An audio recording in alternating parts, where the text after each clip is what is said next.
గురుగారు ఇప్పుడు సరే అందరూ ముహూర్తాలు పెడుతుంటారు. ఏదేదో చేస్తున్నారు సరే అనుకుందాం. దివ్యమైన ముహూర్తం, అద్భుతమైన ముహూర్తం అసలిగ ఇంతకంటే బ్రహ్మ ముహూర్తం లేదంటే ఇది ఎన్నో సంవత్సరాల తర్వాత వచ్చిన గొప్ప ముహూర్తం అని చెప్పి కొన్ని పెడుతుంటారు. నిజంగా వాటికంత ప్రాధాన్యత ఉందా?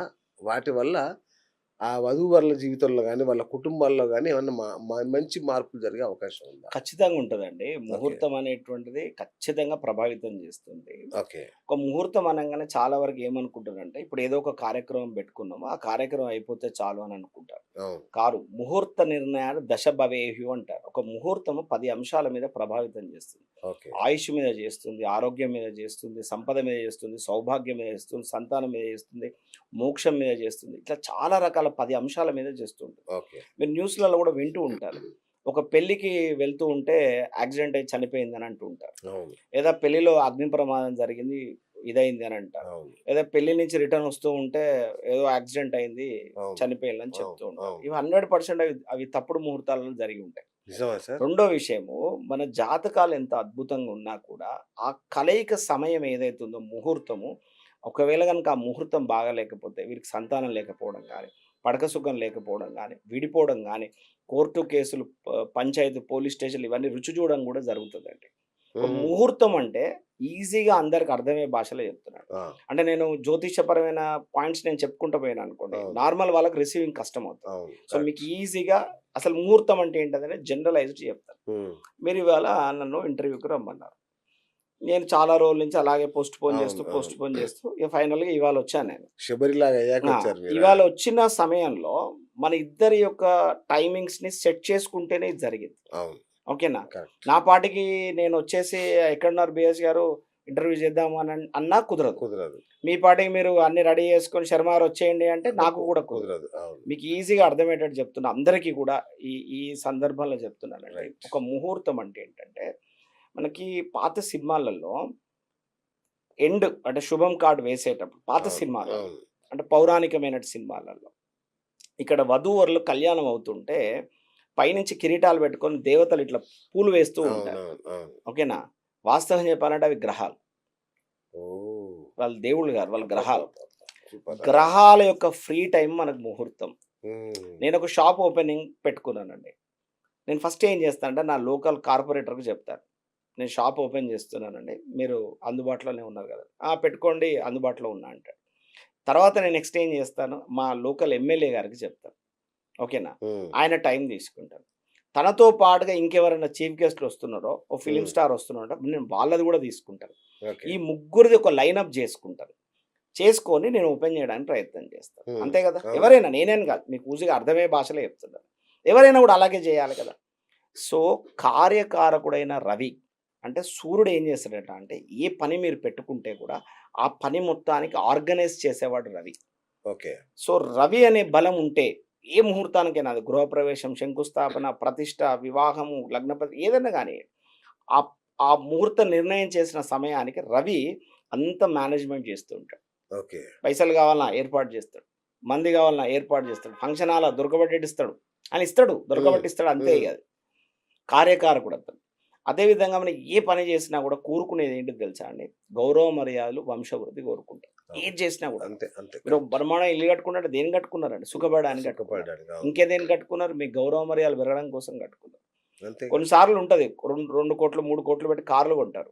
ఓకేనా? రథాలనుకోండి.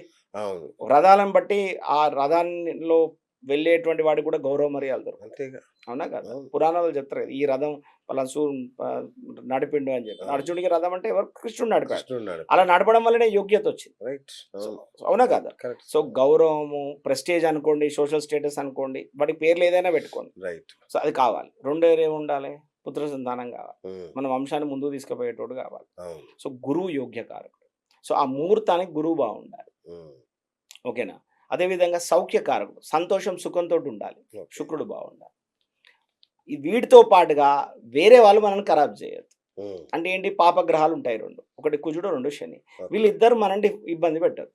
ఓకే. వాళ్ళేమో కామ్‌గుండాలే, వీళ్ళేమో యాక్టివ్‌గుండాలి. రైట్. కరెక్ట్‌గా ఈజీగా అర్థమయ్యేటట్టు చెప్తున్నా మళ్ళొకసారి. ముహూర్తం అంటే వాళ్ళ ఫ్రీ టైమే మనకు ముహూర్తము. ఓకే. మనం ఇక్కడ పెళ్లి చేస్తూ ఉంటే పైనుంచి బృహస్పతి బ్రహ్మాండమైనటువంటి ఫ్రీ టైమ్‌లో ఉండి, తను చాలా మంచి ఎంజాయ్ మూడ్‌లో ఉండి, తను చాలా హ్యాపీ మూడ్‌లో ఉండి మనల్ని బ్లెస్ చేస్తాడు. ఓకే. మన గ్రహ సమయాలని ఉంటాయండి.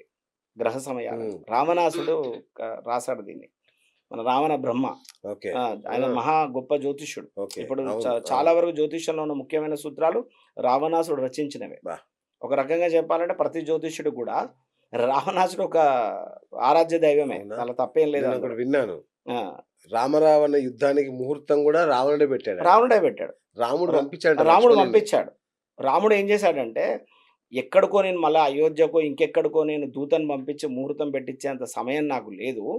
ఈ పక్షం రోజులలో యుద్ధానికి మనం సంసిద్ధం కావాలి. ఈ పక్షం రోజులలో ఏ రోజు యుద్ధం ఏ రోజు యుద్ధం ప్రారంభించాలి, చెప్పేవారు లేరిక్కడ అంటే విభీషణుడు చెప్తాడు. అన్నయ్య గారు అద్భుతమైనటువంటివి పెడతారంటే నాకు గూడా తెలుసు. నేను గూడా విన్నాను రావణుడి గురించి. అద్భుతమైన జ్యోతిష పండితుడు. మరి ఎట్లా మరి పెట్టుకొచ్చిస్తాడా అంటే, ఏం లేదు. పొద్దున పూట శివపూజ చేసుకుంటాడు. శివపూజ చేసుకొని ఏంటిది అని అడుగుతాడు. అక్కడ ఎవరు ఏంటిది అనేది ఎవరిని కాదు అని అనడు. అప్పుడు ఈ జ్యోతిషపరమైనటువంటి విషయం ఏదున్నా గూడా చెప్పేస్తాడంటే, తను పూజ చేసి లేచే సమయానికి అక్కడ ఒక ఉత్తరం పెడతాడు. ఆ! యుద్ధం చేయాలండి. పలానా పేరు, పలానా నక్షత్రం, పలానా ఇది వివరాలు. యుద్ధం ప్రారంభం చేయాలండి. దిగ్విజయంగా యుద్ధంలో గెలవాలండి అని రాసిస్తాడు. ఓకే. ఓకేనా? సో, ఈయనేం చేస్తాడు అది చూస్తాడు. బ్రహ్మాండమైన ముహూర్తం పెట్టేస్తాడక్కడ. మళ్ళీ ఈ ముహూర్తాన్ని తీసుకెళ్ళి ఆ దూత అక్కడ ఇచ్చేస్తాడు. సో, రావణుడే వాస్తవంగా రాముడికి అద్భుతమైనటువంటి ముహూర్తం పెట్టాడు.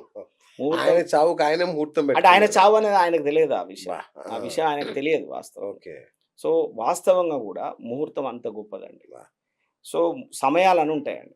ఒక ముహూర్తం గనుక బ్రహ్మాండంగా ఉంది అని అంటే, కాలిక్యులేషన్స్‌లో ఈజీ అవ్వడం కోసం ముహూర్తాన్ని తీసుకొచ్చారు రెక్నర్‌లో. యాక్చువల్‌గా అయితే ఏం చేయాలంటే, నిర్ణయం చేసినప్పుడు గ్రహ సమయాలు కట్టాలి.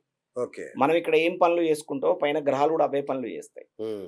పనులు తోముకుంటాయి, స్నానం చేస్తాయి, పడుకుంటాయి, ఏదైనా తాగుతూ ఉంటాయి, డ్రెస్అప్ అయితూ ఉంటారు, డాన్స్ చేస్తూ ఉంటారు, సంగీతం వింటూ ఉంటారు, హోమం చేస్తుంటారు, పూజ చేస్తూ ఉంటారు.